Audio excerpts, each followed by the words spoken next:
troisième vidéo vue en streaming. Donc j'ai plusieurs séries et films à vous présenter. J'ai que des séries sauf un film. Et on commence avec la série Anthracite. Donc j'ai pris ma tablette pour récupérer des infos en cas de besoin. Anthracite, qui est une série que j'ai plutôt aimée, qui m'a été conseillée par ma sœur, tout simplement parce que la série se déroule en Isère principalement, et que moi je suis originaire d'Isère. Et il y a notamment des tournages qui ont été faits à Lamure et à Mince, pour ceux qui connaissent. Et Mince, c'est mon village d'origine, si on peut dire. Et parce que j'ai pas mal déménagé, mais c'est vraiment l'endroit où j'ai été le plus et qui me tient le plus à cœur. Un village que j'aime beaucoup, beaucoup, beaucoup. Et Lamure, j'y ai fait 2 ans de lycée, donc je connais bien. Et 3 ans de collège. Bref, donc c'est un endroit que je connais bien, toute cette région, puisque j'y suis resté 24 ans. Et donc, cette série prend place dans ce magnifique décor. C'est un thriller. Un thriller avec comme acteurs principaux, je sais plus. Alors, il y a Attic, que moi je connaissais par la série Validée. Et je ne sais plus le nom de l'autre actrice principale. C'est Noémie Schmidt. Je pense que ça se prononce comme ça, qui joue Ida. Donc, attendez, je me suis fait un petit café, je vais quand même le boire. Qui joue donc Ida. Donc Ida et Attic se rencontrent, elle parce qu'elle enquête. Alors elle n'est pas vraiment enquêtrice, elle fait des recherches sur internet avec un groupe, etc. Ça fait un petit peu comme les gens qui font des enquêtes sur Reddit. Et elle est, je sais pas comment dire, enquêtrice internet quoi, voilà. Elle essaye de résoudre des affaires et son père a disparu, elle essaie de le retrouver. Et Attic, lui, qui joue le personnage qui s'appelle... j'oublie leur nom, je l'ai regardé il y a un petit moment maintenant. Qui joue... pourquoi il est pas... Ah oui, Jarreau, il joue le personnage de Jarreau. Lui il se retrouve dans un truc un peu merdique, il sait pas trop pourquoi, alors qu'il travaille en station. Et donc leurs chemins vont se croiser, le tout avec une histoire de secte, la secte des écrins, ils appellent ça, qui se mettait de l'anthracite sur le visage, qui est un minerai qu'on trouve dans les mines, je crois, de charbon. Ou les mines d'anthracite, peut-être, voilà. Je suis pas un grand connaisseur, mais je vais quand même vérifier. C'est pas la même chose. Parce que ça se trouve... Et en fait, l'anthracite, c'est du charbon. Bon, voilà, c'est... Voilà. Une roche sédimentaire d'origine organique, une variété de charbon grise, noirâtre et brillante. Donc voilà, c'est du charbon. Et donc, leurs chemins vont se croiser avec toute une enquête autour d'une secte, mais pas que. Et c'est inspiré de la secte du temple solaire. Je sais pas si je dis pas de bêtises, mais je crois que c'est ça.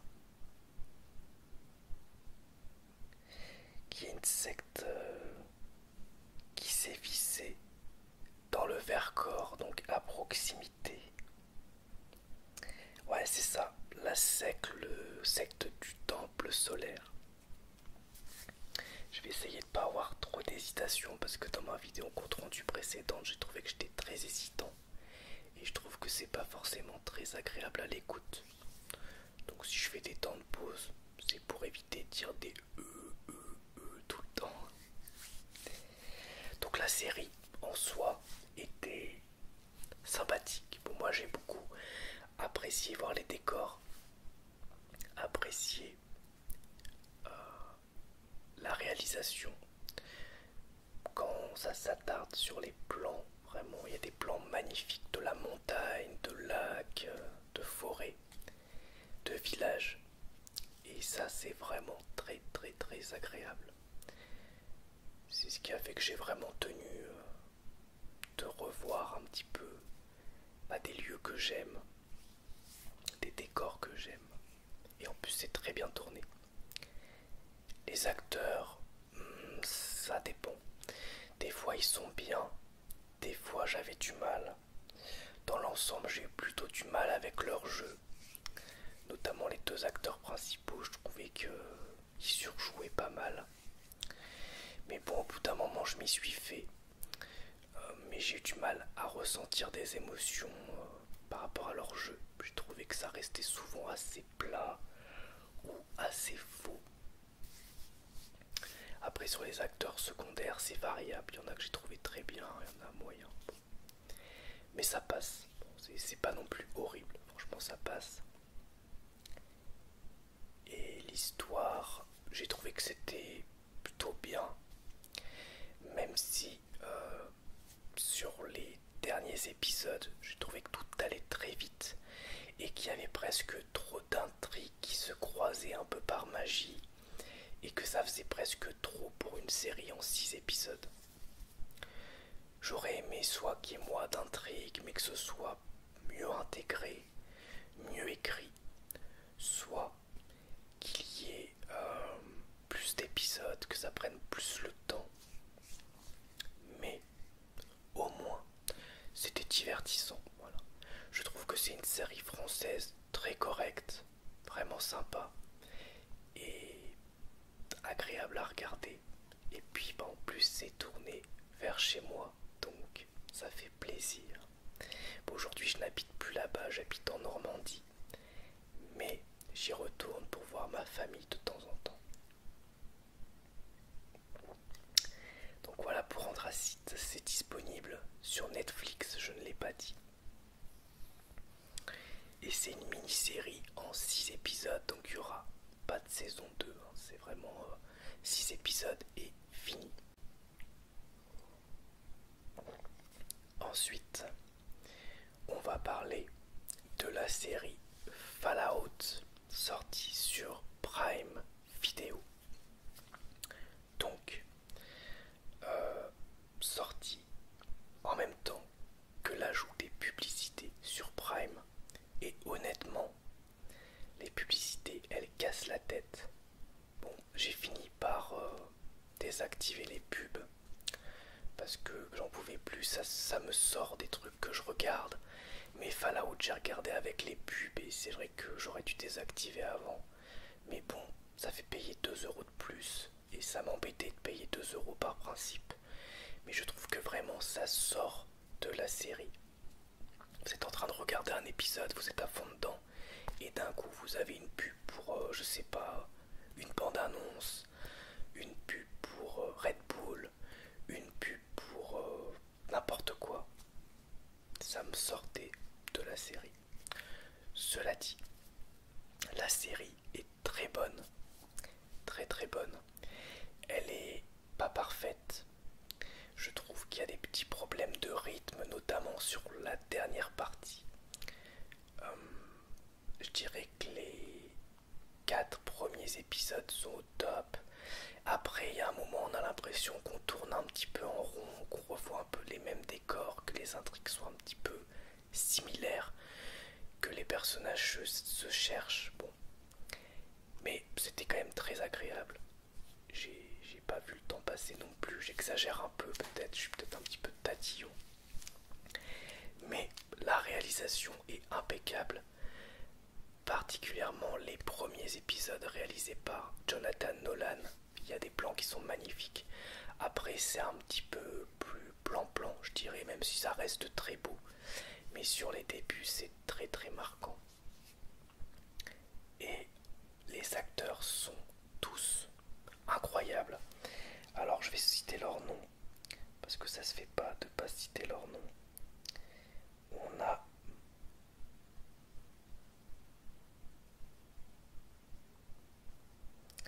comment s'appellent les acteurs. Alors Lucy, le personnage de Lucy, je connaissais pas l'actrice, apparemment elle a joué dans Army of the Dead de Zack Snyder. Je l'ai trouvée incroyable, c'est Ella Burnell. Elle est géniale, vraiment. Elle est très touchante, elle est magnifique, elle joue hyper bien. Elle incarne à merveille le personnage et je l'ai adoré du début à la fin. Walton Goggins qui joue Cooper alias la Goule. Incroyable, oh, c'est un acteur que j'adore, hein. C'est un habitué des seconds rôles, mais il est toujours excellent. Et alors là, il excelle dans ce rôle de Goule façon western, un peu taré, il est au top. Et Maximus, il est joué par un acteur que je ne connaissais pas non plus, qui s'appelle Aaron Moten, et je le trouve très convaincant, même si j'ai eu un peu plus de mal avec le personnage. En même temps, c'est le personnage qui veut ça, il est assez ambivalent, il fait pas toujours les bons choix, mais c'est aussi ce qui est intéressant. Donc, l'histoire de cette série Fallout, sans rentrer trop dans les détails, on suit Lucy. Son abri se fait attaquer par des pillards, c'est dans le début d'épisode 1. Et son père se fait enlever. Et suite à ça, elle part à la recherche de son père. Oui, ça ressemble beaucoup au scénar de Fallout 3, si je dis pas de bêtises. Où on part à la recherche de notre père, bon, voilà. Mais, oui, ça fait un peu quête de jeu vidéo, prétexte pour sortir de l'abri. Mais ça fonctionne, voilà, ne boutons pas notre plaisir, ça fonctionne. J'ai trouvé, en tout cas, que les personnages étaient très bons, que l'univers de Fallout était très très très bien respecté. Alors, on est plus sur Fallout 3, à partir de Fallout 3, New Vegas et surtout Fallout 4 que sur le tout début de Fallout, mais en même temps, Fallout est devenu une licence ultra ultra populaire à partir de Fallout 3.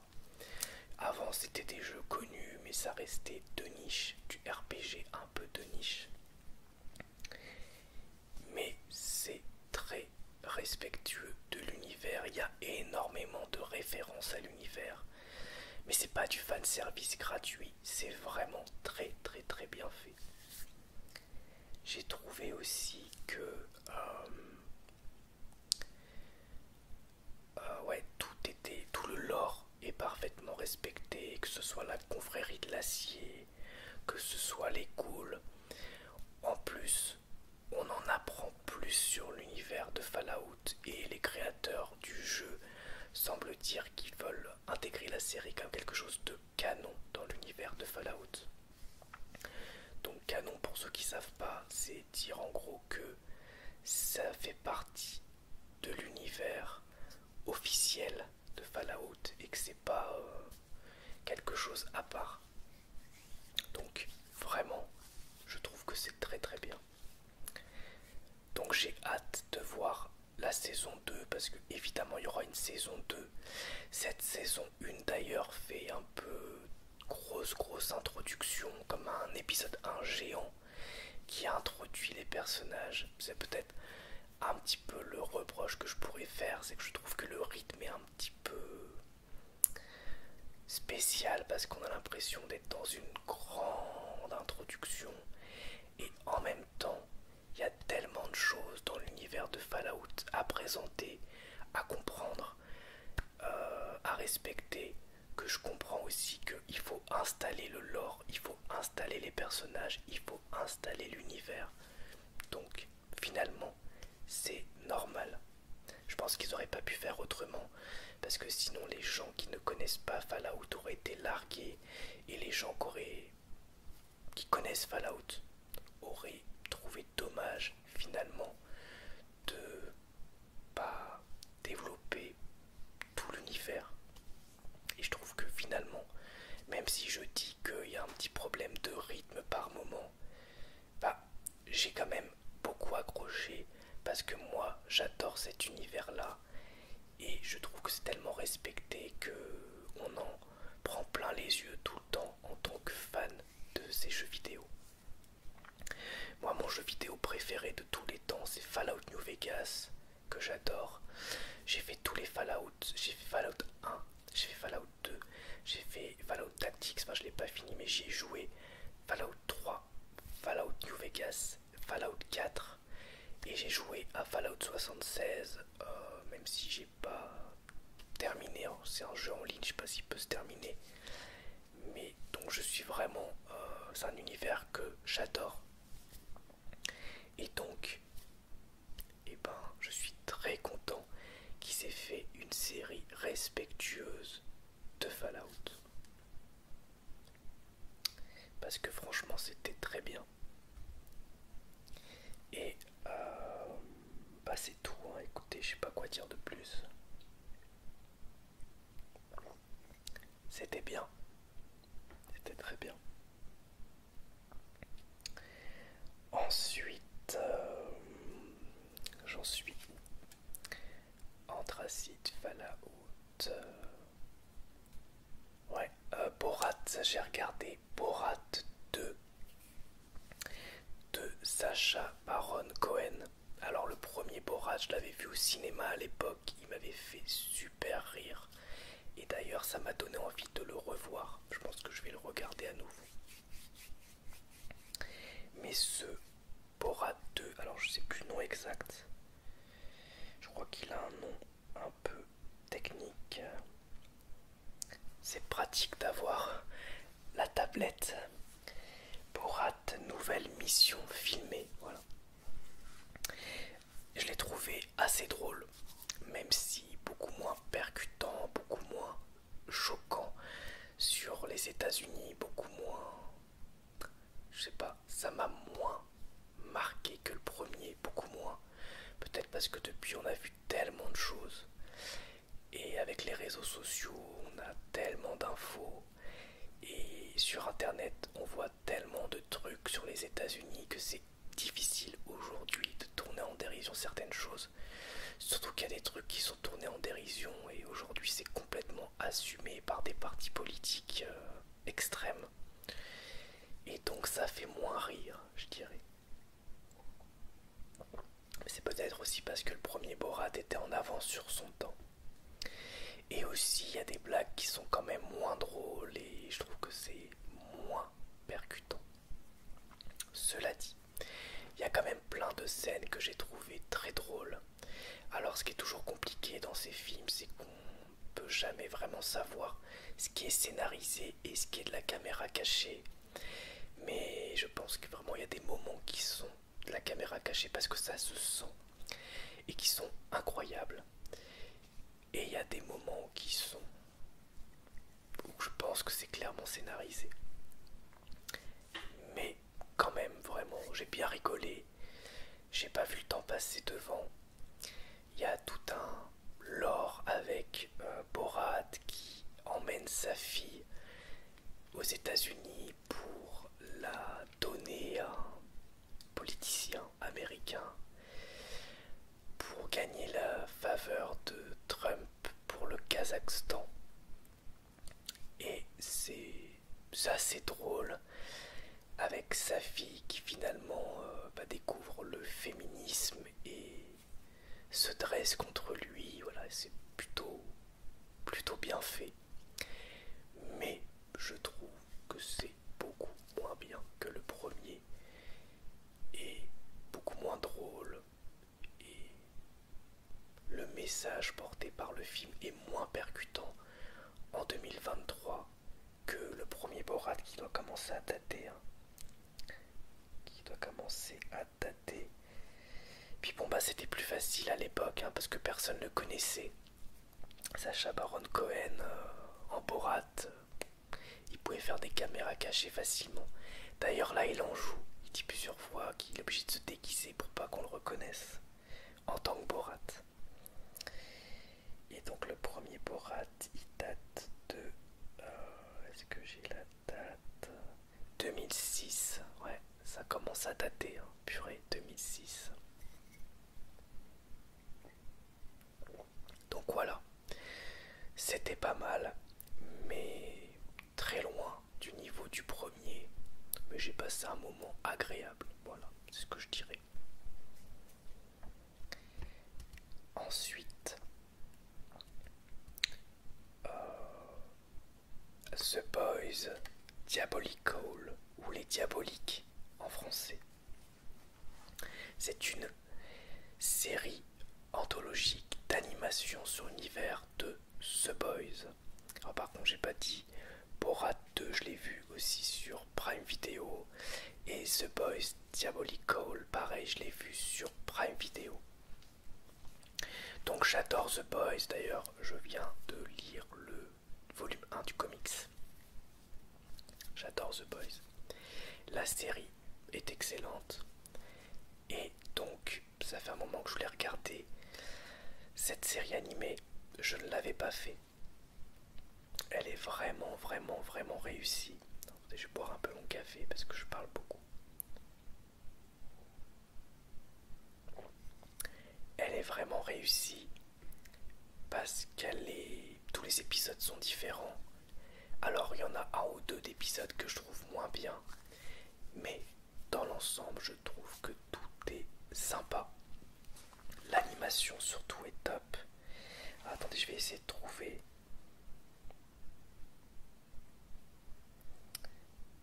un genre de récap des épisodes pour pouvoir me souvenir.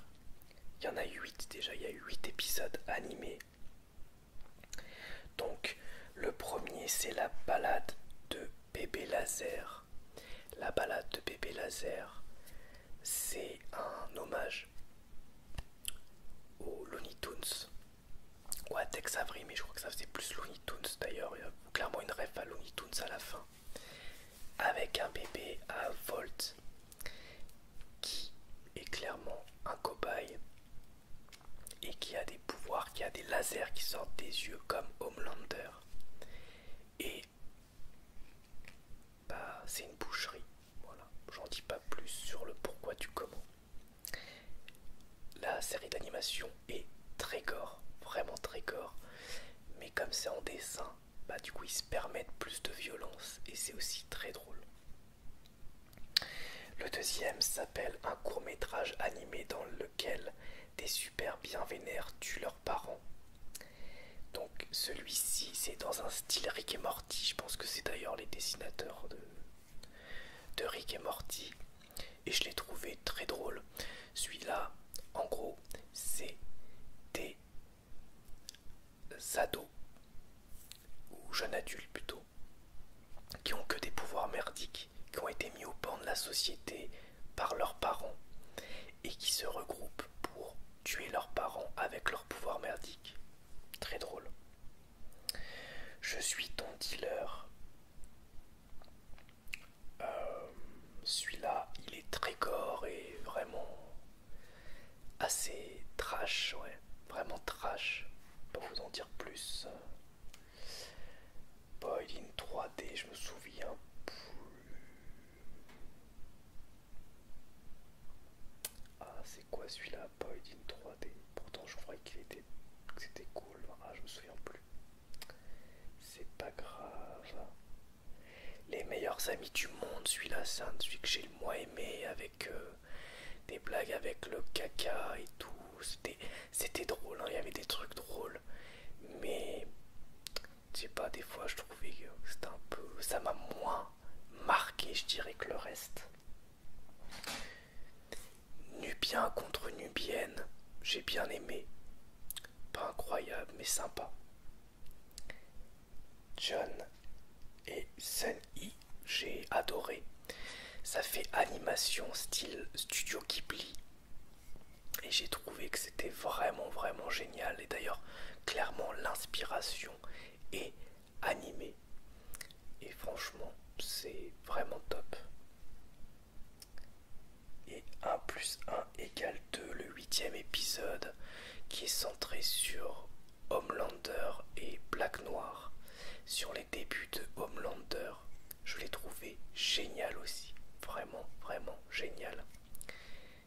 Et on en apprend plus sur le personnage et c'est toujours génial d'en apprendre plus sur un personnage si important d'une série. Et Boyd en 3D, je me souviens plus, ça me perturbe, donc je vais regarder. Est-ce que c'était que celui-là? Pourquoi je m'en souviens pas?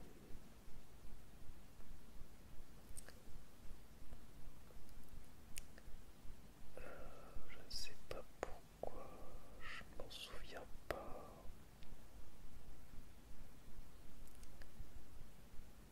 Ah oui, il était sympa celui-là. C'est un jeune homme qui se trouve pas très beau et il est in love de sa voisine. Et du coup il va prendre du composé V. Enfin, il va faire une expérience. D'abord il va faire des filtres sur son téléphone. Ça va faire une promo pour Vault. Il va tester une crème pour avoir le physique de ses rêves.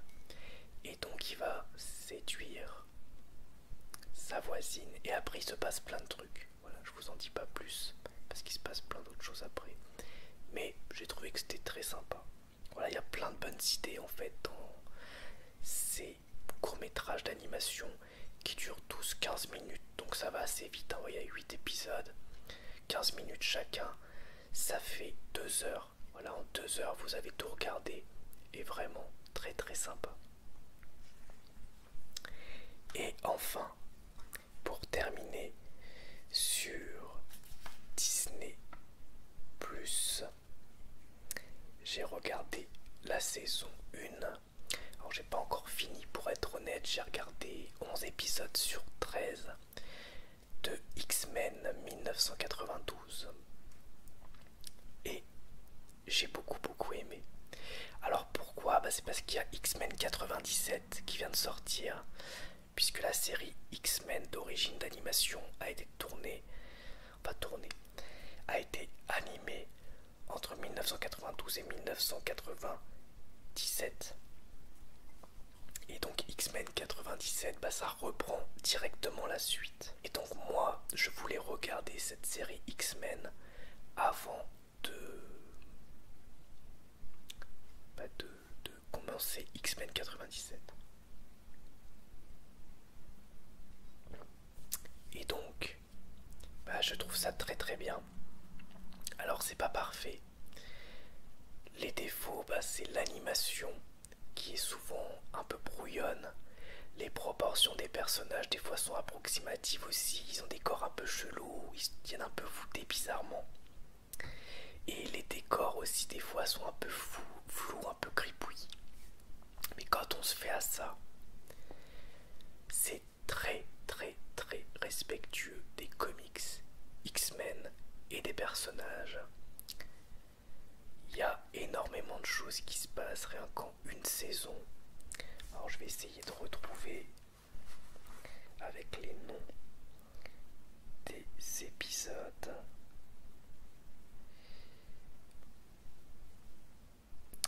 Mais vraiment, je trouvais que c'était top. Alors attendez. Wikipédia. C'est bien pratique cette tablette. Ça me permet de parler plus parce que du coup j'ai plus d'informations.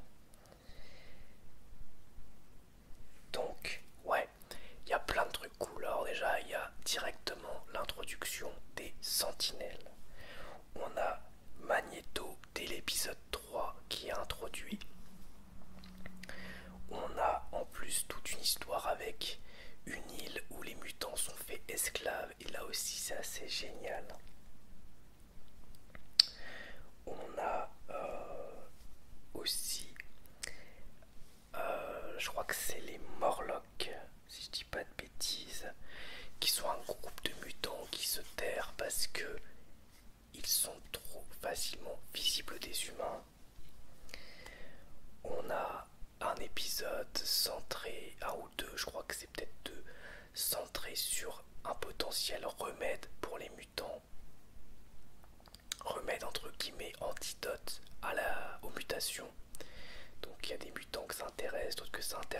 ça fait débat. Il y a Apocalypse aussi, qui est directement dans la saison 1. Bref, il y a plein de trucs très connus de X-Men, rien que donc cette première saison. Et ça pose plein de questions sur le racisme, la tolérance, sur les dons, sur l'héroïsme, sur l'amitié, sur la responsabilité. Bref, c'est vraiment une très bonne série d'animation.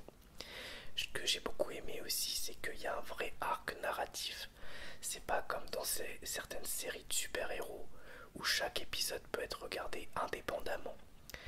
Là, vous pouvez le faire, mais vous allez forcément passer à côté de choses parce que vraiment, ça se suit et il y a vraiment un arc narratif complet. C'est plusieurs petits arcs qui mis ensemble forment un tout et franchement, ça fonctionne très très bien. Donc, j'ai beaucoup aimé cette saison 1, en tout cas les 11 premiers épisodes que j'ai vus pour l'instant. Et c'est vraiment très très très fidèle aux comics, en tout cas ceux que j'ai lus, parce que j'en possède de X-Men, mais j'en possède pas énormément. Mais ceux que j'ai lus, c'est très fidèle. Et donc j'ai vraiment hâte de voir les saisons suivantes. Il y en a 5, il y a 5 saisons. Et du coup, après les 5 saisons, je pourrais regarder X-Men 97 en ayant tout vu. Et je pense que ça prend tout son sens, quoi. Ça me paraissait dommage de commencer X-Men 97 alors que j'avais pas vu la série animée X-Men et qu'elle est disponible et que c'est pas si long, quoi. Voilà, saison 1, 13 épisodes, saison 2, 13, saison 3, 21, saison 4, 23, ah si quand même, et saison 5, 6 épisodes, mais en sachant que chaque épisode fait 20 minutes et il y a genre 1 minute de générique donc, et de résumé, donc si vous enlevez ça, voilà, vous êtes à 19-20 minutes par épisode. Générique incroyable d'ailleurs, hein, vraiment incroyable. Donc, très très très bien. Et donc maintenant, je vais donner des notes approximatives et subjectives. Alors, j'ai beaucoup parlé, hein. Mais écoutez, c'est bien, ça fait une longue vidéo. Donc, Anthracite. Je lui donnerai un 6,5 sur 10, donc un 13 sur 20. Parce que j'ai trouvé ça divertissant, j'ai beaucoup aimé les décors, j'ai trouvé l'histoire plutôt sympathique, mais ça casse pas trois pattes à un canard, y a rien que je n'ai pas vu ailleurs, et j'ai trouvé le jeu des acteurs très moyen. Et des fois, j'étais pas trop dedans. Fallout, la série Fallout, je mettrai un. Là c'est compliqué. 7,5 sur 10. Ouais, je pense que c'est une bonne note. 7,5 sur 10, ça fait du 15 sur 20. Allez, 8 même. 8 sur 10, 16 sur 20. Parce que c'est une série de jeux vidéo que j'adore, qui a été très bien adaptée, avec de très bons acteurs, le lore est top, tout est très bien. La seule chose qui fait que je mets pas une note encore plus haute, mais c'est déjà une très bonne note, c'est que je trouve que la saison finalement c'est une saison très introductive. En même temps, est-ce qu'il pouvait en être autrement? Et que donc c'est très bien. Ça aurait pu être peut-être encore mieux, mais ça reste très bon. Borat 2, je vais mettre comme Anthracite, je vais mettre 6,5 sur 10. Peut-être même 6 sur... Ouais non, 6,5 sur 10 quand même. The Boys, Diabolical, je vais mettre... Il y a quand même des épisodes qui étaient moins bons, des épisodes excellents. Mais je salue l'initiative, c'est vraiment top. J'espère qu'ils en referont. Je serai le premier à les regarder. Combien je vais mettre? 7,5 sur 10. Donc un bon 15 sur 20. et X-Men 92. En plus, X-Men 92, il y a le côté années 90 qui est vraiment top et on le sent en fait, cette vibe 90 qui moi me touche beaucoup. Et en plus, j'ai regardé des épisodes de X-Men quand j'étais petit. Donc là, je vais peut-être surnoter, mais je vais mettre 8 sur 10. Voilà, un bon 16 sur 20. Honnêtement, je sais pas si ça les vaut. Parce que, comme je vous dis, l'animation est pas ouf. Il faut réussir à passer outre. En plus, bon, bah forcément, c'est du format 4 tiers. Hein. C'est l'époque qui voulait ça, mais bon, ça c'est comme ça. Mais sinon, c'était top. Vraiment. Après, oui, les combats aussi, des fois, qui sont pas ouf. Mais je trouve par contre que tout le reste est top, le scénario, les personnages, le lore de X-Men qui est respecté, la vibe 90, tout ce qui se passe en très peu de temps. Et en même temps, tout est bien développé. Pour un dessin animé de ces années-là, franchement, c'est du très bon taf. Donc 8 sur 10, c'est peut-être surnoté, mais écoutez, c'est mon ressenti. Voilà, je crois que j'ai rien oublié. Donc Anthracite disponible sur Netflix, Fallout disponible sur Prime, X-Men dispo sur Disney, Borat 2 disponible sur Prime et The Boys Diabolical disponible sur Prime. Voilà. Merci à tous. Je vais quand même finir mon café avant de vous laisser.